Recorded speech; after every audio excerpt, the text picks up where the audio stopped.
সাতক্ষীরা জেলা আশাশুনি উপজেলা। দর্শক, কুল্লা থেকে দরগাপুর যে রোডে আছি আমি, এইমাত্র আছি দর্শক কচুয়াতে। যে শিশু গাছ দেখতে পাচ্ছেন দর্শক, শিশু গাছ কিন্তু অলরেডি মারা গিয়েছে। তার ডালপালা কিন্তু রাস্তার উপর দিয়ে, এগুলো যে কোনো সময় কিন্তু ভেঙে যেতে পারে।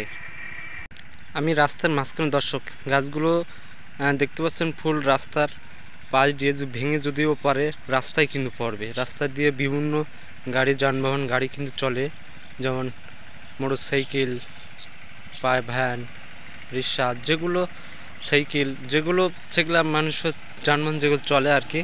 এবার দিয়ে যদি গাছপালা যদি পড়ে যায়, বা অর্থাৎ ইজি বাইক, গাছ যদি ভেঙে যদি পড়ে যায়, তাহলে কিন্তু কোনো গাড়িতে লাগবে, কোনো একটা দুর্ঘটনা হতে পারে দর্শক।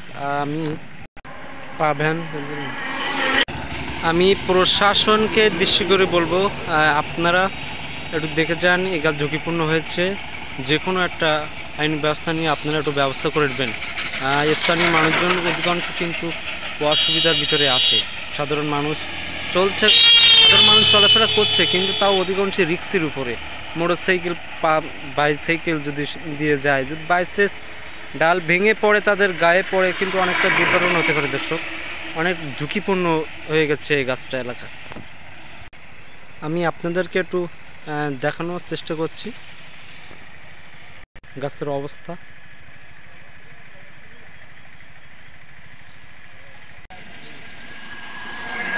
এই রাস্তাটা কিন্তু উন্নতম রাস্তা, শুধু যানবাহন, গাড়ি ঘোড়া চলতে থাকে।